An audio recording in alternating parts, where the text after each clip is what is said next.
IAS पति और 5वीं पास पत्नी की बहुत ही मोटिवेशनल स्टोरी। प्लीज पूरी सुनना, अच्छी लगे शेयर जरूर कर देना। कि जब दोनों की शादी हुई ना, उसके कुछ दिनों बाद ही व्यक्ति के माता पिता दोनों गुजर गए और छोटे भाई और छोटी बहन की जिम्मेदारी अपने कंधों पर आ गई। तभी उसने अपनी पढ़ाई को छोड़कर काम करना शुरू किया। तभी पत्नी ने उससे कहा कि आप काम मत करो, काम मैं करूंगी और आप अपनी पढ़ाई को जारी रखो। तभी पति नहीं माना कि तेरे से नहीं हो पाएगा। तभी पत्नी ने कहा कि मुझे सिलाई आती है और सिलाई मशीन मम्मी पापा ने शादी में दी थी, तो मैं अपना काम शुरू करूंगी, आप पढ़ाई मत छोड़ो। तभी पति के भी थोड़ा समझ आया और उसने पढ़ाई अपनी जारी रखी और ये सिलसिला चलता रहा।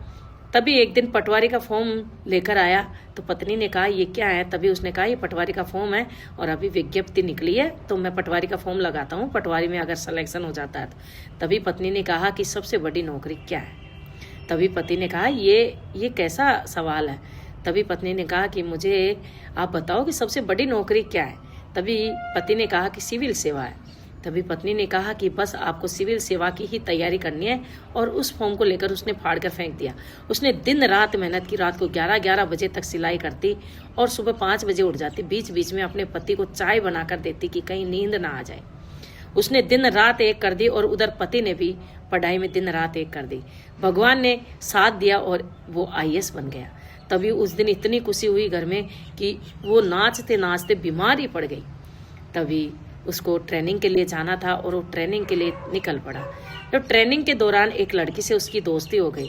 वो लड़की उससे प्यार करने लगी, पर वो सिर्फ उसको दोस्त ही मानता था। लड़की ने कहा कि मैं तेरे से प्यार करती हूँ। उसने नकार दिया कि मैं किसी से प्यार नहीं कर सकता। जब ट्रेनिंग खत्म हुई तो जब आने लगा तब कहा कि मैं आपसे शादी करना चाहती हूँ, आप अपनी 5वीं पास पत्नी को छोड़ दो। तभी पति ने उसको शुरुआत से लेकर एंड तक की स्टोरी सुनाई और कहा कि आज जो मैं हूं ना, वो मेरी 5वीं पास पत्नी की बदौलत है, और वो है तो मैं हूं और मैं हूं तो वो है।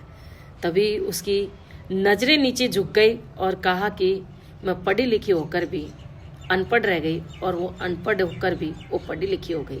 तो मैं कहना चाहती हूँ कि यदि नारी चाहे ना, पत्नी चाहे ना, तो कुछ भी कर सकती है।